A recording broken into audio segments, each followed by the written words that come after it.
Estamos hablando del rey Ezequías, que el domingo pasado, anterior, estuvimos mirando en las Escrituras que este hombre, el primer año de su reinado, en el mes primero, él abrió las puertas de la casa del Señor y reparó lo que estaba tanto de las puertas como de las murallas. Él restauró la casa de Dios. Y vimos que le llamamos la primera reforma del rey Ezequías. Y esta mañana me quiero centrar en dos reformas más que él hizo. Después de haber abierto la casa de Dios y restaurado las puertas, y haber restaurado a los sacerdotes y a los levitas, es como decir, poner la casa en orden para que el pueblo volviera a adorar a Dios, volviera a venir libremente a la casa de Dios para adorarlo a Él, dándole gracias por todo lo que Él había hecho y por lo que hace, como estamos haciendo esta mañana. Y lo segundo que hizo este rey Ezequías fue celebrar nuevamente la Pascua, que era un mandato del Señor, como el Señor le había dicho a Moisés. Y eso lo vemos ahí en Éxodo capítulo 12, versículos 3, 7 y 14. Vamos a nombrarlo para que nosotros recordemos que era un mandamiento del Señor. Y el Señor le dijo a Moisés: hablad a toda la congregación de Israel, diciendo: en el 10 de este mes, tómese cada uno un cordero. Y cuando hablamos acá del cordero, nosotros sabemos que el cordero es Jesús. ¿Estamos de acuerdo? Porque Juan el Bautista dijo: he aquí el cordero de Dios que quita el pecado del mundo. Ese cordero que ellos sacrificaron durante tantos años era figura de la persona de Jesucristo, el Cordero Santo que puso su vida por cada uno de nosotros. Y vemos acá, dice, según la familia de los padres, un cordero por familia. Versículo 7 dice: y tomarán de la sangre y la pondrán en los dos postes y en el dintel de la casa en que lo han de comer. Y el versículo 14 dice: y este día os será en memoria y lo celebraréis como fiesta solemne para Jehová durante vuestras generaciones. Y dice: estatuto perpetuo lo celebraréis. Era un estatuto, una ley perpetua. Esto no tenía variación. El pueblo lo debía hacer perpetuamente. Y acá vemos que este recordatorio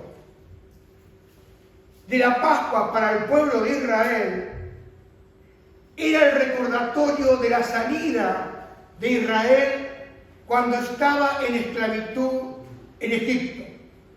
Y hermano, para que entendamos bien, Egipto es figura del mundo. Y nosotros también, antes que Cristo nos encontrara, porque nosotros nunca lo hubiésemos podido encontrar si Él no nos hubiese buscado, todos y cada uno de nosotros estábamos en esclavitud, figura de Egipto. Y vemos acá que ese recordar del Señor a Israel, para que recordaran la esclavitud allá en Egipto. A veces es bueno que tú y yo pensemos y recordemos cómo estábamos antes que Él llegara a nuestra vida. ¿Cómo estaba nuestra vida? Yo no me puedo olvidar cómo estaba. Ese recordar cuando Él, como se dice, me extendió sus brazos. ¿Sabe lo que pasaba? Hacía 250 años que el pueblo de Israel no celebraba la Pascua.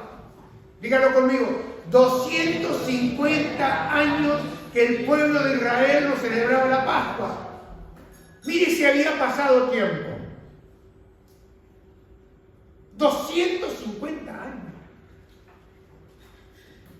Y Ezequías fue un hombre obediente al mandato del Señor de celebrar la Pascua perpetuamente y por todas las generaciones. Y esa obediencia trajo bendición a su reino. Y acá tenemos algo importante. La obediencia es la que trae la bendición. Hablaba ayer con mi esposa que dice la Escritura que la maldición no viene sin causa. Quiere decir que para que haya maldición debe haber una causa. Porque maldición es lo contrario de bendición. Pero si uno mira ese versículo, esa porción de la palabra de Dios, que la maldición no viene sin causa, la bendición también viene por una causa. ¿Lo había notado usted o no? A veces nos olvidamos. La bendición también viene por causa de obedecer a lo que Dios nos dice, de obedecer los mandamientos del Señor. Y Ezequías, desde el primer momento que llegó al reino, que lo vimos el domingo anterior, que tal vez su madre fue la que influenció en la vida de este hombre y en este rey. Y lo primero que él hizo cuando subió fue aferrarse a lo que decía la palabra y hacer conforme a la palabra. Y vemos acá que eso le trajo bendición a su reino. Y cuando hablamos de bendición a su reino, hablamos de bendición para todo el pueblo,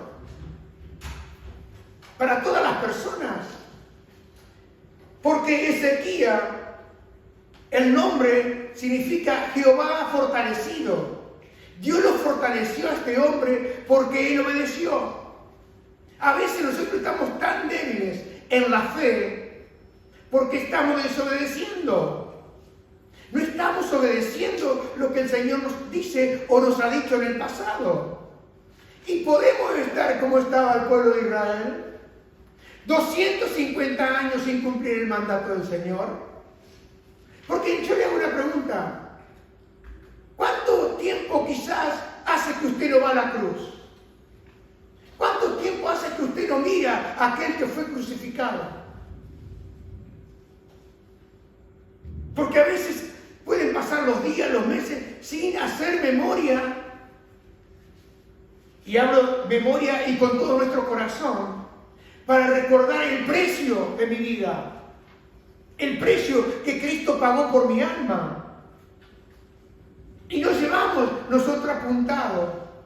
Pero debemos recordar cada día el por qué estoy viviendo. Cada día el por qué estoy caminando. Porque hay alguien que me miró con amor.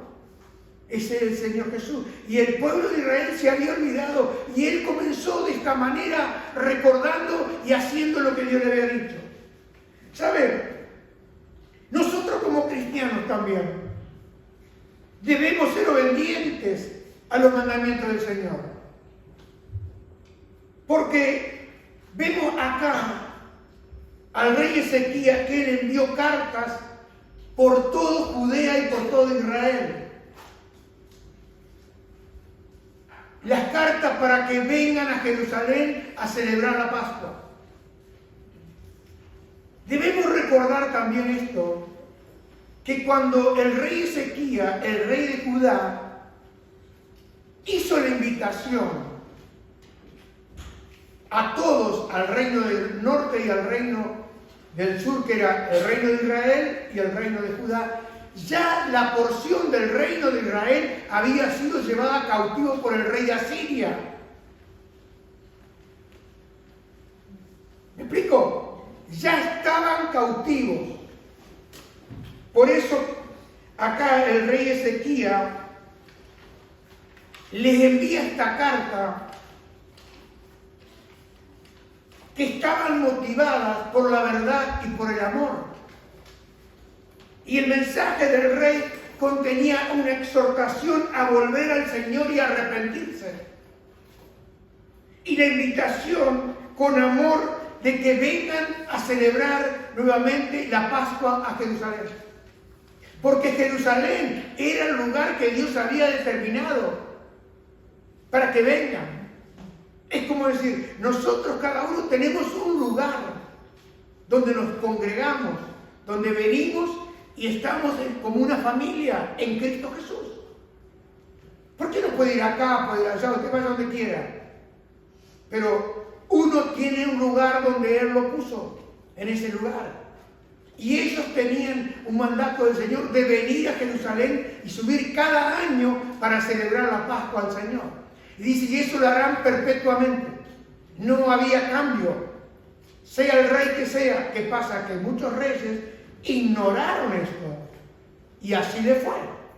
Y sabe, ahí en 2 Crónica 30, versículo 6, dice, fueron pues correos con carta de mano del rey y de sus príncipes por todo Israel y Judá, como el rey lo había mandado, y decían, esto decían las cartas que mandó el rey Ezequías, hijos de Israel, volveos a Jehová, el Dios de Abraham, de Isaac y de Israel, y él se volverá al remanente que ha quedado de la mano de los reyes de Asiria. Ya habían sido llevados prácticamente la totalidad de las tribus del norte. Y el rey Ezequías con amor le dice a los que habían quedado, vuélvanse al Señor, vuelvan. Esa palabra vuelvan es una palabra que significa arrepentíos, volveos. Y vemos ahí en el versículo 7 del capítulo 30, dice, no seas como vuestros padres y como vuestros hermanos que se rebelaron contra Jehová, el Dios de sus padres, y Él los entregó a desolación como vosotros veis. Todo el reino del norte y las tribus del reino del sur veían lo que había pasado. Y ya tenían sentencia de los reyes de Asiria porque ellos venían a conquistarlo. ¿Usted se acuerda, quizá leyó, que venía Senaquerib? Porque eso lo vemos en el libro de Isaías.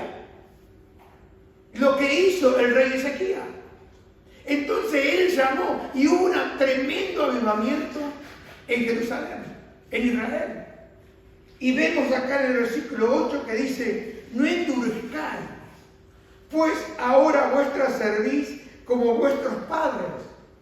Someteos a Jehová y venid a su santuario, el cual Él ha santificado para siempre. Y servid a Jehová vuestro Dios, y miren, y el ardor de su ira se apartará de vosotros. Y el versículo 9 dice, porque si os volviereis a Jehová vuestros hermanos y vuestros hijos hallarán misericordia delante de los que los tienen cautivos y volverán a esta tierra, porque Jehová vuestro Dios es clemente y misericordioso y no apartará de vosotros su rostro si vosotros volviereis a Él. Una carta con un amor y una verdad tremenda. Porque ellos habían visto lo que estaba sucediendo. Y hay una invitación de parte del rey, figura de nuestro Señor. Volveos a mí, vengan a mí, dejen de endurecer su corazón, comiencen a obedecerme. Porque Él dice acá, porque si os volviereis a Jehová, vuestros hermanos, los que ya estaban cautivos, y vuestros hijos, que quizás los nuestros están cautivos, si nosotros nos volvemos, dice, van a hallar misericordia ellos también. ¿Sabía usted que hay una consecuencia? Usted se vuelve y quizás aquellos que usted sabe que están cautivos, que ya han sido llevados, quizás vuelvan. Mire la importancia para nosotros los padres de caminar en la luz del Evangelio, de caminar en la luz de la palabra. Porque pedimos, Señor, libra a mi hija, libra a mi hijo, libra. Pero hermano, si nosotros estamos endureciendo el corazón, ¿qué va a suceder? Vamos a terminar como nuestros hijos. Esto es serio. Por eso la invitación del rey dice: vuelvan. ¿Usted conoce gente que está en esclavitud? ¿Usted conoce gente que se fue, que ha sido llevada cautivo por el rey de Asiria, figura del rey de este mundo? Perdón, del príncipe. Porque el rey hay uno solo, el Señor Jesús. Y quizá usted viene orando y dice: el Señor no contesta. Quizá el problema tiene usted. Porque ya el problema del que está cautivo lo sabemos cuál es. Pero quizás hay algo que yo debo hacer. ¿O no? ¿Cómo lo ve usted? ¿No ve usted consecuencias? Sí, hay consecuencias. Porque dice, como le dije anteriormente, la maldad no viene sin causa, pero la bendición tampoco. Y le dice: vuélvanse. Dice: se va a apartar el ardor de la ira del Señor, porque nuestro Dios es clemente, es misericordioso, y no apartará de vosotros su rostro, si vosotros volviereis a Él. ¿Sabe, hermano? Las cartas del rey Ezequías estaban marcadas por la verdad y por el amor. Porque yo le voy a decir una cosa, hermano: la verdad sin misericordia, ¿sabe lo que produce? ¿Quiere saber? Produce legalismo. Y un legalismo vacío que envenena a la iglesia y aleja a las personas de este mundo de venir a Jesús. No hay peor que una iglesia legalista, que todo se hace por legalidad. Porque el mandamiento que nosotros tenemos es que hagamos todo por amor a Jesús. Y la misericordia sin verdad, que hoy mucha gente está dando misericordia, pero no es conforme a la verdad de la palabra de Dios. Que todos tenemos que aceptar todo, que todos tenemos que hacer lo que hacen todos. Eso no es misericordia. Eso es conformarnos ante el mundo. Porque la misericordia tiene que ver con la verdad. Y vemos que la verdad produce, si no hay verdad, va a producir indiferencia. Hoy hay mucha gente que es indiferente, que es amoral, que impide que las personas reconozcan que necesitan a Jesús. Por eso si nosotros le decimos: no, Dios te ama, bueno, Dios me ama, pero yo soy igual. Tenemos que hablar del amor de Cristo y hablar con misericordia, no con el dedo acusador, pero con la verdad de la palabra de Dios. Porque yo puedo predicarle acá y le predico legalidad. Pero ¿sabe lo que sucede? Crea un vacío y un sinsentido. Pero Ezequías tomó una palabra de Dios y se la envió a los hermanos. Y vemos acá que este rey, Dios lo bendijo y se produjo un tremendo avivamiento en el tiempo de Ezequías y en el tiempo de Josías. La tercera reforma que hizo el rey Ezequías lo vemos ahí en 2 Crónicas 31, 4 al 10. Primeramente abrió las puertas del templo, lo restauró. Segundo, le mandó las cartas para que vengan a celebrar la Pascua, figura de la cruz de Cristo. Porque Pablo dijo: nuestra Pascua ya fue sacrificada por Cristo.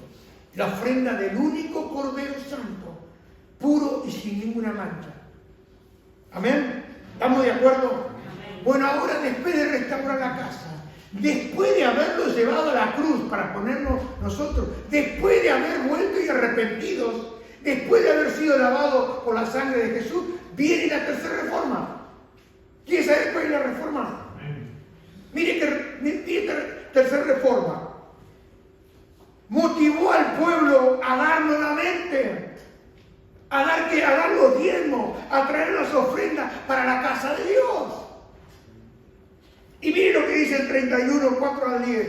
Mandó también al pueblo que habitaba en Jerusalén que diese la porción correspondiente a los sacerdotes y levitas, para que ellos se dedicasen a la ley de Jehová. Y cuando este edicto fue divulgado, Los hijos de Israel dieron muchas primicias de grano, vino, aceite, miel y de todos los frutos de la tierra. Y trajeron asimismo en abundancia los diezmos de todas las cosas. Porque mire, hermano, cuando uno restaura la comunión con Dios, no hay ningún problema en dar. Al contrario, uno comienza a soltar todo aquello que lo tenía atrapado. Y comienza a obedecer lo que dice el Señor. Y vemos acá que el rey Ezequías no presentó esto al pueblo de Israel como una opción. No.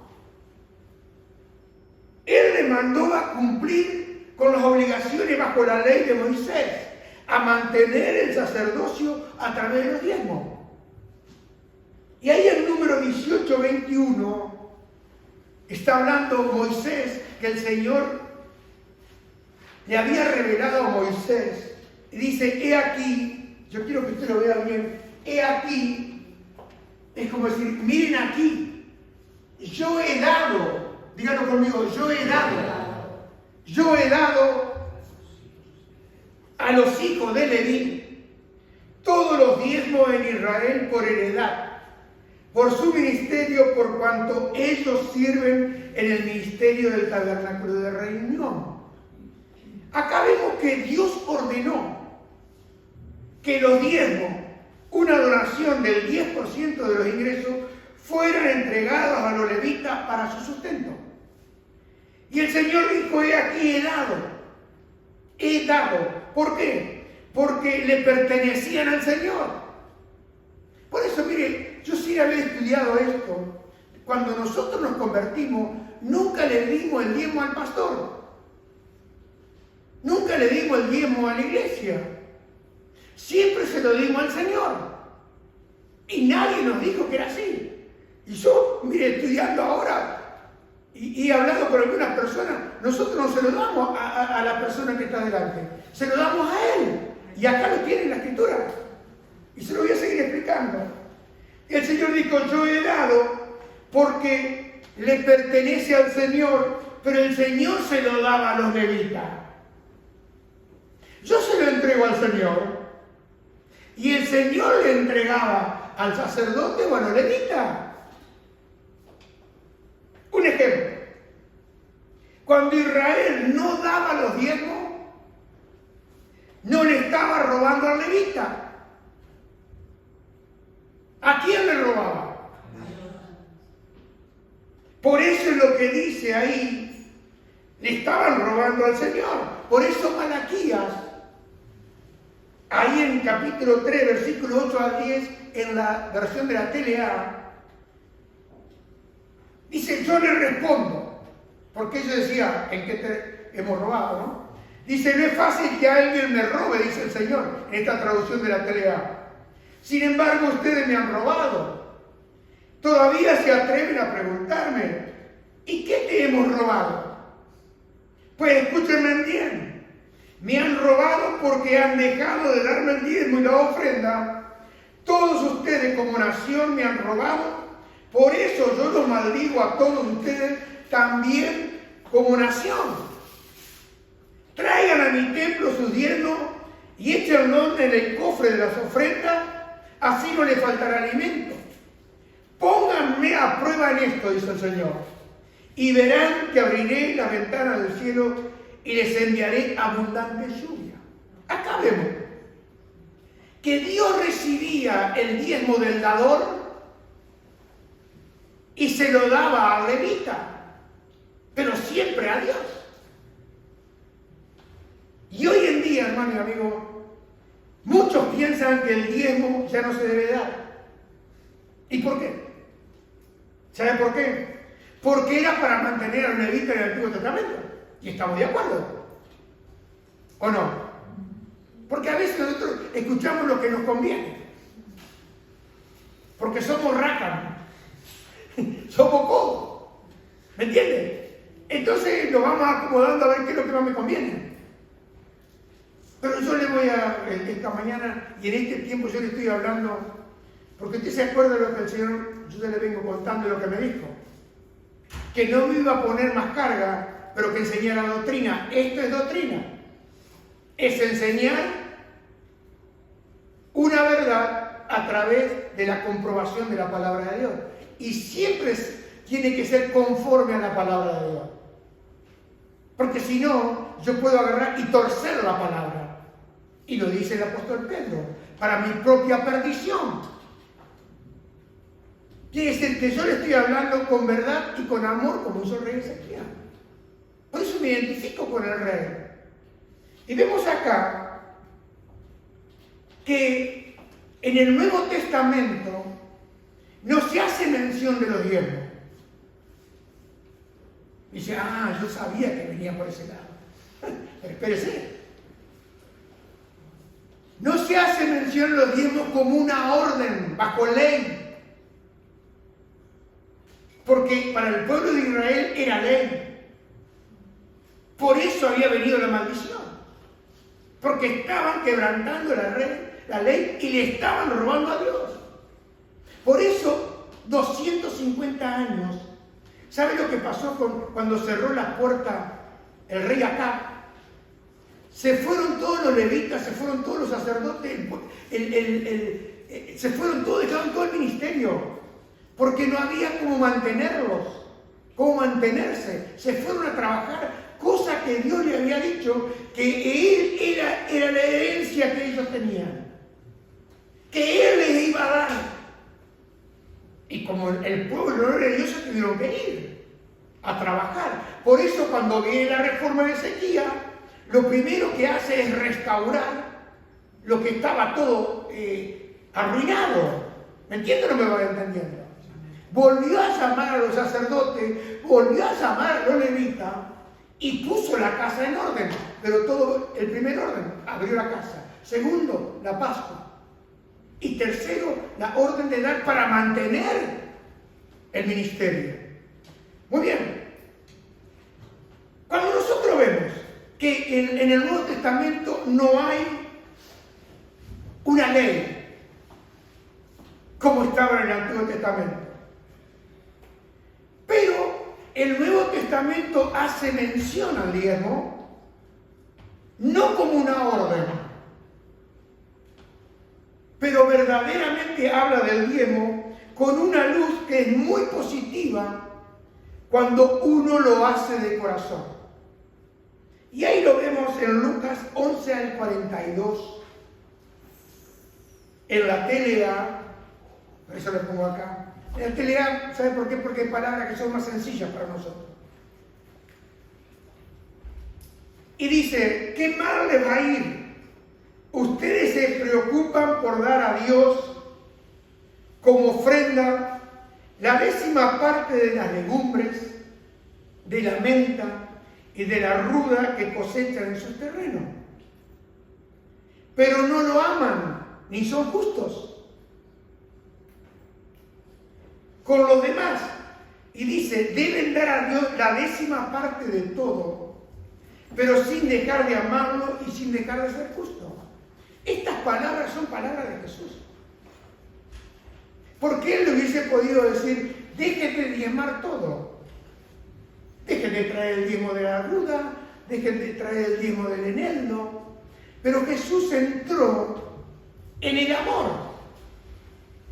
Por eso cuando hablamos del diezmo, es una figura de un amor que uno tiene por Él.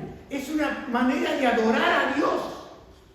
No una obligación de que usted lo tenga que traer. ¿Lo va entendiendo o no lo va entendiendo?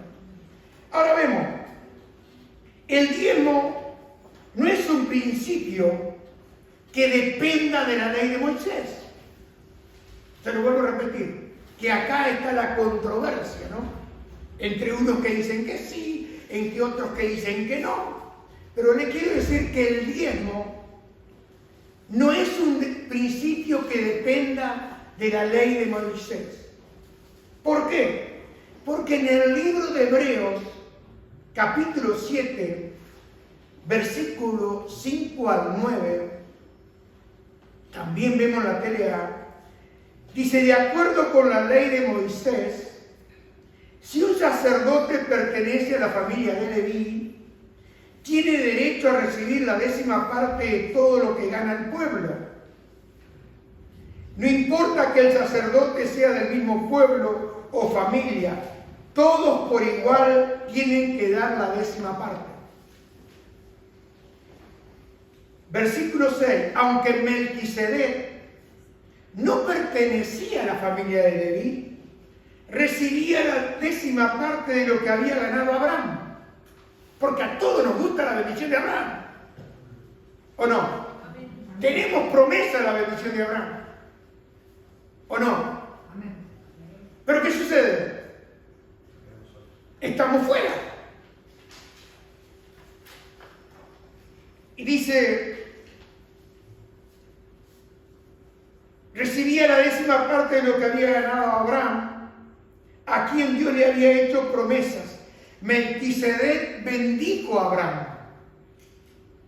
Y versículo 7, y como todos sabemos que el que bendice, escúchame, que el que bendice es más importante que el que recibe la bendición. Los sacerdotes que ahora reciben la 10ª parte de lo que ganamos son personas que en algún día morirán. Melquisedec, en cambio, sigue vivo porque la Biblia nos dice que haya muerto. Y yo le voy a decir, Melquisedec es Jesús, es nuestro Señor Jesucristo. Por eso podemos decir que los sacerdotes de ahora, que pertenecen a la familia de Leví, también le dieron a Melquisedec la 10ª parte porque Abraham actuó como un representante. Acá vemos de lo que sí habla el Nuevo Testamento y con gran claridad con el principio del dar.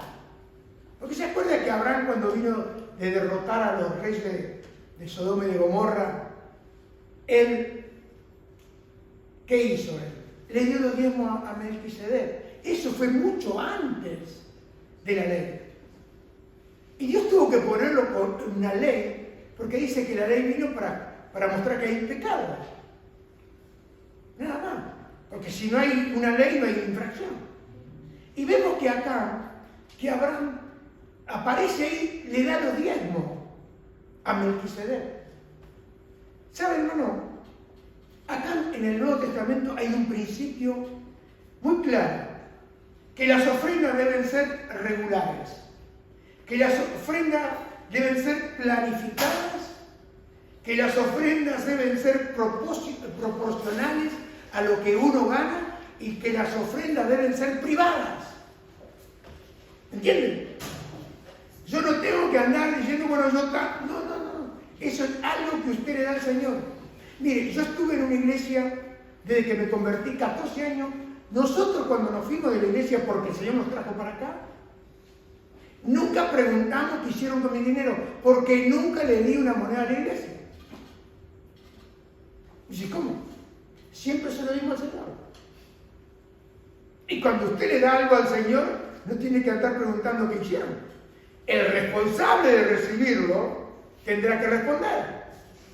¿Me entienden? Esto es así. ¿Lo sabía usted? Yo creo que sí lo sabía. ¿O no? Pero yo lo que quiero hacer es dejarle bien claro el asunto. Porque a veces usted va a hablar con uno, no, yo lo veo en Facebook. Lo veo, no, esto era para antes. Ahora yo le pregunto, ¿quién son los que dicen que era para antes? Casi seguro son personas que nunca comprobaron lo que es la bendición de Dios. Porque yo le hablo con conocimiento de causa. ¿Cómo es la bendición de Dios que no añade tristeza? Porque uno puede decir, bueno, llevo un año y a mí en la iglesia, yo le estoy hablando a usted esto, pero en la iglesia que yo estuve durante 14 años no nos hablaban nunca del diezmo. ¿Sabe por qué? Porque la gente venía y lo traía. Y en ese tiempo, la mayoría de las iglesias evangélicas eran pobres. Y la iglesia donde nosotros íbamos era una iglesia de gente que tenía muy buenos trabajos. ¿Me entienden?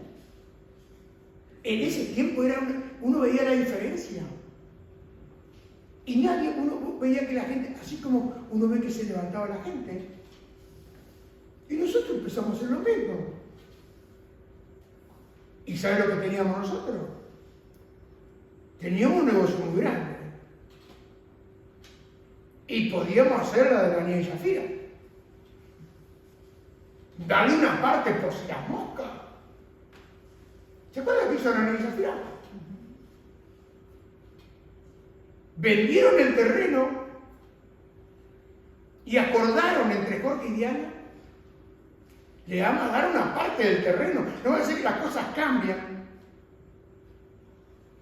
y nos tengamos que ir de Jerusalén y por lo menos podemos alquilar algo en Betania, qué sé yo, en algún lado, una casita. Pero ¿saben lo que le dijo el Señor? Y Pedro le dice, ¿por qué has mentido al Espíritu Santo? Dice, ¿no era tuyo quedándotelo? ¿No era tuyo? ¿Y por qué has mentido al Espíritu Santo? ¿Y saben lo que pasó? Cayeron en las puertas del templo, de la casa, y los llevaron a los dos. ¿Y saben lo que sucedió? El pueblo comenzó a temer a Dios. Se acabó la mentira. Porque Dios estaba obrando poderosamente. A veces esperamos un mover de Dios, pero Dios en su misericordia no nos da el mover. ¿Me va entendiendo o no me va entendiendo? Es muy duro mentir. Entonces, ¿qué pasó? Ahí en 2 Corintios 1, 2, 16, 1 al 2, dice, ahora quiero hablarle acerca del dinero que van a dar para ayudar a los del pueblo de Dios en Jerusalén. Hagan lo mismo que les dije a la iglesia de la región de Galacia. Es decir, escuchen, esto es lo que dice la Biblia. Cada domingo cada uno de ustedes debe apartar y guardar algo de dinero. Miren, a ver si me lo pone mi señor acá. No. Bueno, no, muy bien. Dice, según lo que haya ganado. No está hablando según lo que no haya ganado. Miren que Dios es un Dios que es justo. Dice, es decir, que cada domingo cada uno de ustedes debe apartar y guardar algo de dinero según lo que haya guardado. Ganado. Según.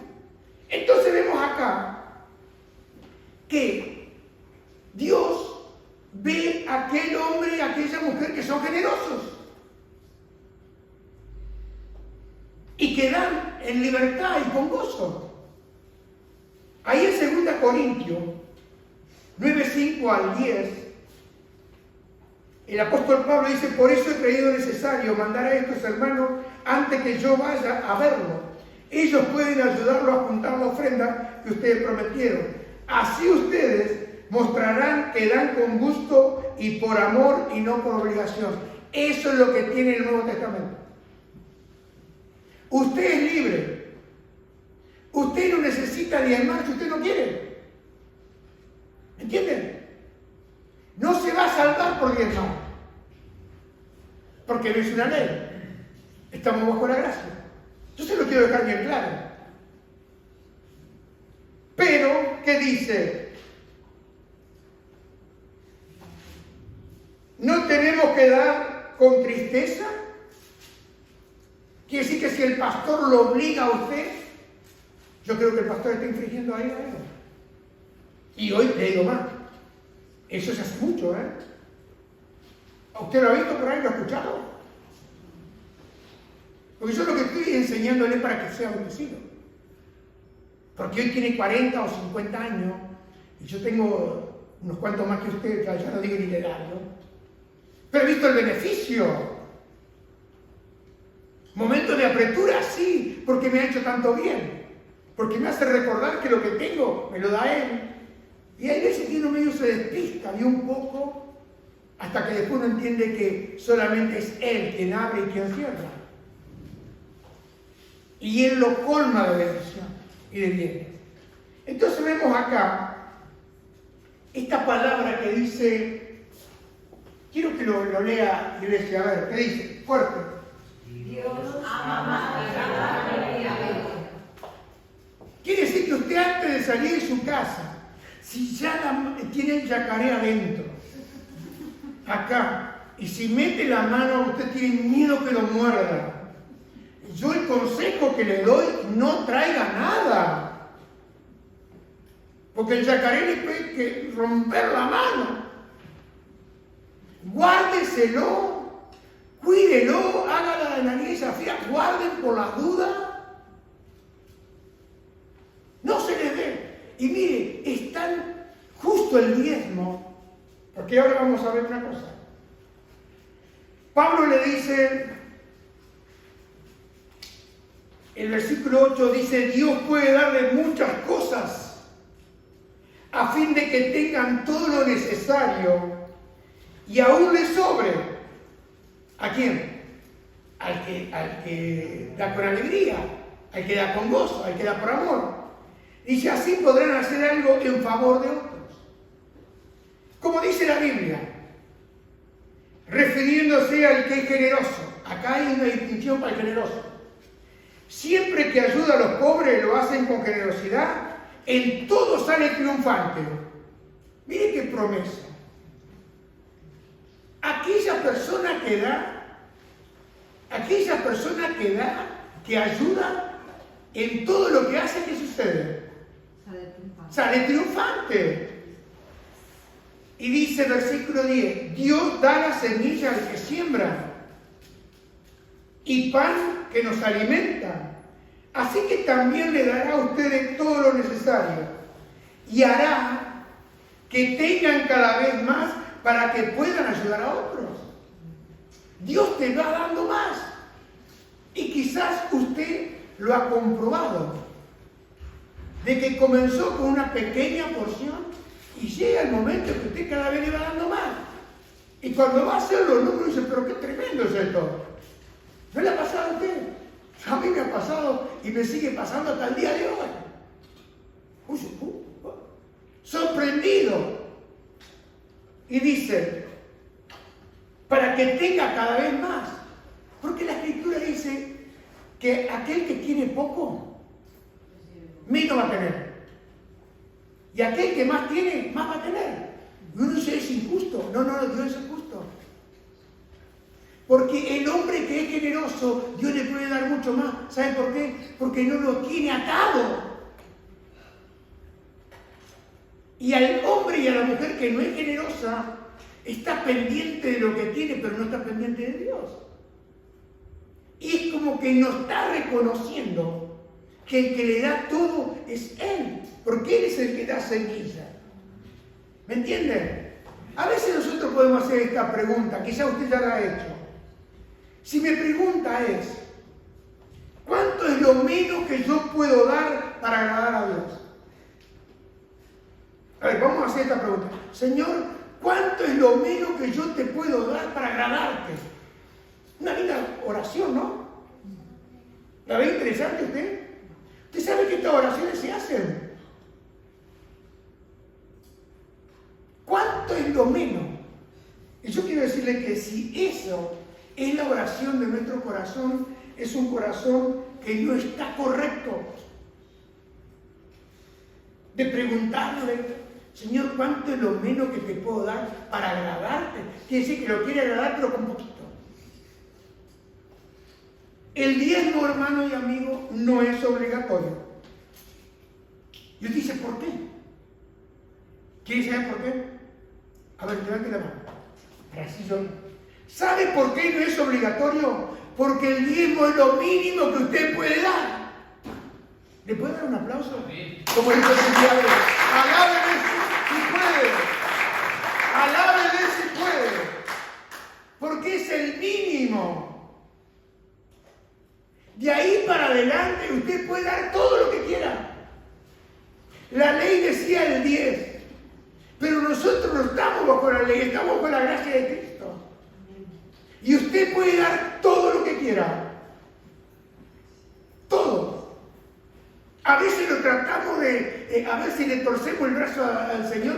Bueno, mes le voy a dar el 20, pero la semana que viene no le doy nada. Lo estoy tanteando. No, a Dios se le obedece, no se lo tantea. No tengo que andar regateando con él. Porque si yo estoy regateando, algo está mal. Vemos ahí en Lucas, versículo 16 al 11, y esta escritura, miren, la recibí, era nuevo en el Evangelio.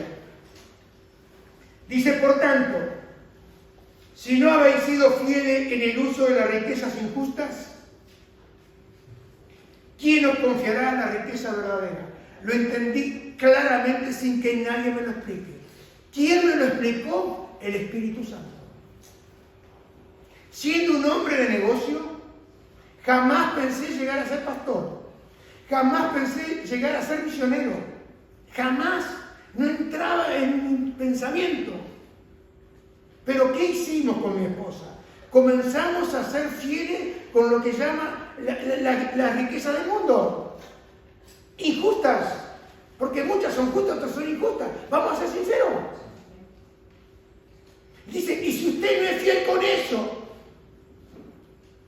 ¿cómo Dios le puede confiar a usted lo que es verdadero? Mire, hoy hay muchos pastores que toman el púlpito y nunca fueron fieles con la ofrenda de ellos. Y cuando suben arriba al púlpito es un látigo, traiga, traiga, traiga, traiga. ¿O no? ¿Sabe, hermano? El dar y administrar la finanza, quiero que le quede claro, es un tema espiritual, no solo financiero. Porque ahí en Segunda Crónica, hablando de Ezequías, 31, 6 al 9, también los hijos de Israel y de Judá que habitaban en la ciudad de Judá, dieron del mismo modo los diezmos de las vacas y de las ovejas, y trajeron los diezmos de los santificados de las cosas que habían prometido a Jehová su Dios, y las depositaron en montones. Mire, los del norte, los de Israel, habían visto lo que había pasado con el resto de las tribus que se los llevaron, cautivos. Y ellos que había venido el rey, se les llevado todo. De lo poco que le quedó de vaca y oveja, trajeron el diezmo. No tenemos que situarnos a él. Y vemos, dice, de las cosas que habían prometido a Jehová, su Dios, y lo depositaron en montones. Miren lo que pasó cuando empezaron a obedecer. En el mes tercero comenzaron a formar aquellos montones y terminaron en el mes séptimo. 4 meses juntando montones de gente que no había traído. Escúcheme, yo cuando leía esto me quedaba asombrado. Cuando Ezequías y los príncipes vinieron y vieron los montones, ¿qué hicieron? Bendijeron a Jehová y a su pueblo Israel. Y preguntó Ezequías, figura del Señor Jesús, a los sacerdotes y a los levitas acerca de esos montones. Y el sumo sacerdote Azarías, de la casa de Sadoc, le contestó, escuchen, desde que comenzaron a traer las ofrendas a la casa de Jehová, hemos comido y nos hemos saciado y nos ha sobrado mucho. A ver si puede. Aleluya. Porque Jehová ha bendecido a su pueblo y ha quedado esta abundancia de provisiones. Hermanos y amigos, el pueblo había descuidado la adoración de Dios y habían dejado de traer los diezmos a la casa de Dios. Y Ezequías sabía que era un mandato del Señor de traer los diezmos, las ofrendas a la casa de Dios. ¿Y sabe lo que pasó? Cuando el pueblo escuchó el llamado del rey, se motivaron para dar en abundancia y Dios bendijo al pueblo. Y hermanos, para terminar, nosotros como iglesia de Cristo Jesús tenemos un mandato y una promesa de nuestro Dios para los diezmos y para las ofrendas. Y la pregunta es, si hay escasez en nuestra vida, ¿quiere saber para que descubramos el problema? Probablemente, posiblemente, sea porque al igual como el pueblo de Judá, hemos descuidado darle a Dios la parte que a Dios le corresponde. Y eso se lo digo con verdad y con amor. No debe dar por necesidad, porque si usted supiese esta mañana que el pastor está necesitado, dice, bueno, voy a tirarle algo. ¿Entienden? Pero usted ve que yo no estoy necesitado. Por eso le puedo hablar con esta autoridad. ¿Y sabe cuál fue la sorpresa? Porque usted está escuchando esto acá en la iglesia. Pero yo tengo personas que están escuchando a través de YouTube, a través de la iglesia. ¿Y sabe cuál fue lo sorprendente estos días? Que una persona llamó por teléfono para darme una ofrenda de afuera. Esto es impresionante. Escúcheme, den un aplauso a Jesucristo. Y le digo algo, la persona que me envió no tiene sobrante. Le tuve que responder con esa oración que Pablo hizo con la iglesia de Filipo, que la ofrenda era olor grato delante del Señor. Pero mientras pensaba que esta persona me haya enviado esa ofrenda, ¿saben lo que yo pensé? Y el Espíritu Santo creo que me recordó, fue la ofrenda de los macedonios. Los macedonios dieron de su pobreza, no dieron de su riqueza. Hermano, el dar no tiene que ver con riqueza ni con pobreza, porque los macedonios dieron de aquello mucho más de sus fuerzas. Y si acuerda, tiene a la voz Jesús en el templo, alabó a la viuda que puso 2 blancas. Porque Dios es un Dios que es justo. Y Jesús dijo, ella ha puesto todo lo que tenía. Porque no es lo mismo dar un diezmo de $1.000.000 o de euros y dar 100.000, que dar un diezmo muchas veces de 10 euros, tener que dar 1. Porque quizá ese 1 te alcanzaba para comprar una leche o para comprar un pan. Pero si uno tiene el principio dentro del corazón, uno dice, Señor, yo me quedo con 9, porque yo sé que tú eres un Dios que suple mi necesidad y lo hago por amor de tu nombre. Lo he visto tantas veces, porque acá no hay pobreza, hermano. Pero yo he visto en Argentina gente que se sentaba a la mesa y no tenían para comer. Y personas que estaban cocinando en otro sitio, dice, yo tengo que llevar a esta persona. Y golpeaban y le traían harina o le traían, mira, hice esta comida, ¿te acuerdas?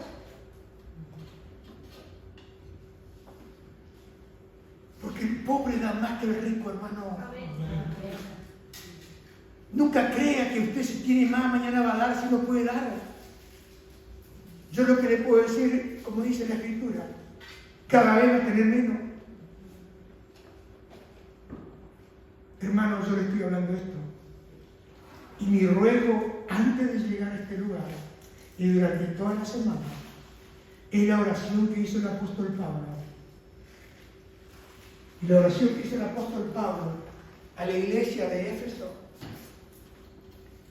Dice, por esta causa también yo, habiendo oído de vuestra fe en el Señor Jesús y de vuestro amor para con todos los santos, no ceso de dar gracias por vosotros, haciendo memoria de vosotros en mis oraciones. Eso es lo que hago por ustedes. Orando en mi casa, por ustedes. Como hizo Pablo por la iglesia de Éfeso. Y en mi trabajo como pastor.